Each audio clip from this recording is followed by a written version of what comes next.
Whenever any movie is released, there are bound to be some people that like it and others that don't. After all, beauty is in the eye of the beholder, and art is almost always subjective. A film's popularity is usually just a matter of taste and timing, but every once in a while, a film's very premise can turn people off at the outset. In the case of these movies, the stories had some people so enraged that they wished the movies had never even been made.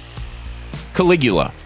Some films are created by great artists who are inspired by a grand vision for a work of art that can inspire humanity to higher ideals. And then there's Caligula, the brainchild of Penthouse's Bob Guccione, who essentially convinced the world that the picture was going to be high art, only to pull a bait and switch and turn it into an all-out sexcapade. Given his history as an adult magazine magnate, it's probably not surprising that the film has some risque action, but what was surprising is how much skin is shown throughout the film. It has an irresistible mixture of art and genitals in it. The fact that it stars great actors like Malcolm McDowell and Helen Mirren, and was written by Gore Vidal, is also something of a shock when you see it, because while the stars and writer thought they were making the next great historical epic, Guccione secretly shot a bunch of hardcore scenes to splice into the film during the edit. The result was so shocking that the rest of the cast and crew revolted, and the film was banned. Vidal had his name removed from the film altogether, and the actors were allegedly furious. Such a mishmash. There's some wonderful stuff in it, and some absolute garbage.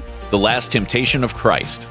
As an adaptation of the 1955 book of the same name, Martin Scorsese's The Last Temptation of Christ already had a legacy of controversy before it was even filmed. The novel, from Greek author Nikos Kazantzakis, infuriated the Greek Orthodox Church and inspired religious protests upon its publication, so it probably wasn't much of a surprise when the same groups rose up against the production of Scorsese's film. What was surprising, however, was how broad the resistance had become, as some Catholic and evangelical Protestant communities joined with the original Greek Orthodox Church in their condemnation of the film. So why did Last Temptation draw so much pushback? The film portrays Christ as a human figure wrestling with his own divinity, racked with various temptations like lust, fear, doubt, and anger. The titular Last Temptation involves an extended sequence during which Jesus renounces his divinity, marries, and has children. Though Jesus later rejects the possibility and sacrifices himself, the very fact that the religious icon was presented in such human light was rejected by the church masses.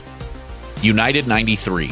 Coming off the success of The Bourne Supremacy, director Paul Greengrass chose to turn his attention to a real-world tragedy, the events of September 11, 2001. His film, United 93, went into production in 2005, just a few short years after the largest terrorist attack in U.S. history. With America still involved in two wars wrapped up in the resulting war on terror, the film was primed to set off strong reactions. And it did. When the trailer for the film was first shown in theaters, it sparked outcries of protest. People accused Hollywood of callously cashing in on the horror of that day without any regard or respect for the people directly affected by it. The backlash was pronounced enough that distributor Universal had to publicly announce that they would not be pulling the trailer from movie theaters, although the studio did agree to donate 10% of the opening weekend gross to a 9/11 related charity. Fortunately, in this case, the finished film allayed concerns of a crass capitalization of tragedy. Reviews were glowing, and family members of victims found United 93 to be respectful to the memory of those lost. But it also became an example of a film with genuine artistic merit that had to weather initial doubts in order to at last be embraced as a triumph.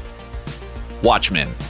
Once upon a time, comic book superheroes were for kids. They wore brightly colored costumes, fought bad guys, and always did the right thing. By the mid-'80s, though, a number of comics presented a darker, bloodier, more adult look at heroes and their worlds, and one such was Watchmen. The series was written by Alan Moore and arrived as a brilliant deconstruction of the entire superhero genre that showed the flawed humanity underneath the spandex. Watchmen was a project he'd created for industry titan DC Comics, which was itself owned by film studio Warner Brothers, which meant that, at any time, WB could take his creation and turn it into a movie. After the success of the comic adaptation 300, WB gave the rights to Watchmen to director Zack Snyder, and Moore was furious. Calling the very idea of a Watchmen movie regurgitated worms, Moore insisted that his work was intended exclusively for the comic medium and was never intended to be adapted into anything else. It might entertain people for a few minutes, but I'm not interested in it because it's not the story that I was trying to tell. But his protests fell on deaf ears, and Watchmen arrived in theaters in 2009. When it did, Moore's name was nowhere to be found. He had himself removed from the credits and even rejected any share of the film's profits. The Interview. Seth Rogen and James Franco have made quite a few successful films together, including Pineapple Express, This Is the End, and The Disaster Artist. But their 2014 political comedy, The Interview, was met with the kind of pre-release backlash apparently no one in Hollywood expected. The screwball comedy featured the two as a pair of idiotic talk show producers contracted by the CIA to take out Kim Jong-un. It's not the first time a North Korean dictator got spoofed on screen, of course. Why aren't more people intelligent, like me? But this time, Kim fought back against the film's release. The isolated nation doesn't receive a lot of Hollywood exports, so its so-called supreme leader might have seemed like a safe target. However, Sony underestimated just how much offense the dictator would take at the film's release. He reportedly ordered a cyber attack on Sony Pictures, which led to the leak of a trove of embarrassing emails. While the email leak was bad enough, the hackers later threatened violent action if the film was ever released. Facing a PR disaster, Sony pulled the film from theaters, a decision criticized by President Obama. I wish they'd spoken to me first. However, in defiance of the dictator, The Interview was almost immediately made available on streaming services, so it was still entirely possible for audiences to watch Franco and Rogen carry out their plot against a fictional Kim. Slender Man.